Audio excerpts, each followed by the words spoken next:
Hi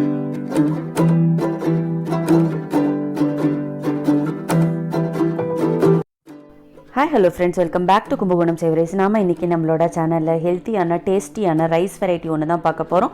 இது lunch பாக்ஸ்க்கு கொடுக்கலாம். அது என்ன அப்படின்னு பார்த்தீங்கன்னா நிலக்கடலை சாதம். எல்லாருக்குமே தெரியும் நிலக்கடலை ரொம்ப rich and protein.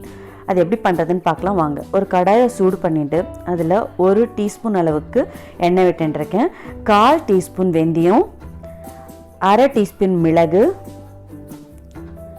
1 table spoon உளுத்தம்பருப்பு, 1 டேபிள் ஸ்பூன் கடலைப்பருப்பு, 1/2 டீஸ்பூன் எள்ளு, கருப்பு எள்ளு எடுத்துட்டுருக்கேன். ஒரு 7லேருந்து 8 காஞ்ச மிளகாய். இது எல்லாத்தையும் போட்டு பருப்பு நல்லா செவக்கிற அளவுக்கு நம்ம வறுத்துக்கணும். இப்போ பார்த்தீங்கன்னா தெரியும் பருப்பு செவந்தெடுத்து. இந்த ஸ்டேஜில் ஒரு கப் அளவுக்கு, அதாவது 1/2 கைப்பிடி நிலக்கடலை, அப்புறம் ஒரு 2 டேபிள் ஸ்பூன் அளவுக்கு தேங்காய், இது எல்லாத்தையும் போட்டு வாசனை வர அளவுக்கு வறுத்துக்கணும். நல்லா இது வறுக்கும் போதே ஒரு நல்ல வாசனை வரும், அந்த அளவுக்கு நம்ம வறுத்துக்கணும். இப்போது ஒரு சின்ன நெல்லிக்காய் அளவு புளியும் அது கூட சேர்த்துட்டுருக்கேன். இது எல்லாமே லோ ஃப்ளேமில் தான் வச்சு வறுக்கணும்.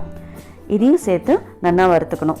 இந்த வறுத்த சாமான்களை ஒரு தட்டில் போட்டு நல்லா ஆற வச்சுட்டு ஒரு மிக்சி ஜாருக்கு ட்ரான்ஸ்ஃபர் பண்ணிவிட்டு பல்ஸ் மோடில் வச்சு தான் அரைக்கணும். இல்லைன்னா நிலக்கடலையிலேருந்து எண்ணெய் பிரிய ஆரம்பிச்சிடும்.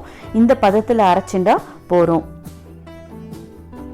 இப்போது இதுக்கு நான் 1/2 கப் அளவுக்கு அரிசி எடுத்துட்டு சாதம் வடித்து வச்சுருக்கேன். இதில் நல்லெண்ணெய் சேர்த்து ஆற வச்சுருக்கேன். நல்லா ஆறி இருக்கணும். அதுக்கப்புறமா இது கூட தேவையான அளவு உப்பு சேர்த்துட்டு நம்ம அரைச்சி வச்சுருக்கிற பொடியையும் இது கூட சேர்த்துக்கணும். சேர்த்துன்னு நல்லா ஒத்தாப்பில் கலக்கணும். நல்லா ஒத்தாப்பில் கலந்து விட்டுக்கணும். இது பார்த்திங்கன்னா ரொம்ப டேஸ்டியாக இருக்கும், சாப்பிட்றதுக்கும் ரொம்ப நல்லா இருக்கும். அதுக்கப்புறமா அதே கடாயில் ஒரு 2 டேபிள் ஸ்பூன் அளவுக்கு நல்லெண்ணெய் சேர்த்துட்டுருக்கேன்.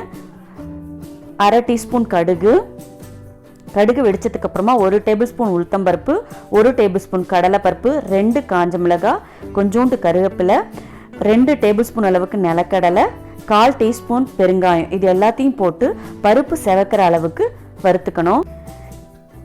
இப்போ பார்த்தீங்கன்னா தெரியும் பருப்பு செவந்தெடுத்து. இந்த ஸ்டேஜில் நம்ம கலந்து வச்சுருக்கிற சாதத்தை இதை தாளிச்சதில் சேர்த்துக்கணும். ஸ்டவ் லோ ஃப்ளேமில் தான் இருக்கணும். சேர்த்துண்டு இது எல்லாத்தையும் ஒத்தாப்பில் கலந்து விட்டுக்கணும். அவ்வளோதான். ரொம்ப ரொம்ப டேஸ்டியான ஹெல்த்தியான நிலக்கடலை சாதம் ரெடி. இதை நம்ம லஞ்ச் பாக்ஸ் கூட கொடுக்கலாம். குழந்தைகளுக்கு கொடுத்தா ரொம்ப நல்லது.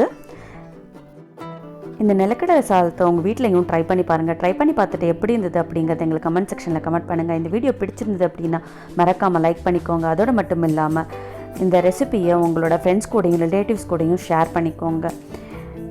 இந்த வீடியோவை கடைசி வரைக்கும் பார்த்ததுக்கு ரொம்ப நன்றி. பழமையை புகுத்துவோம், பாரம்பரியத்தை காப்போம், ஆரோக்கியத்துடன் வாழ்வோம். தேங்க்ஸ் ஃபார் வாட்சிங்.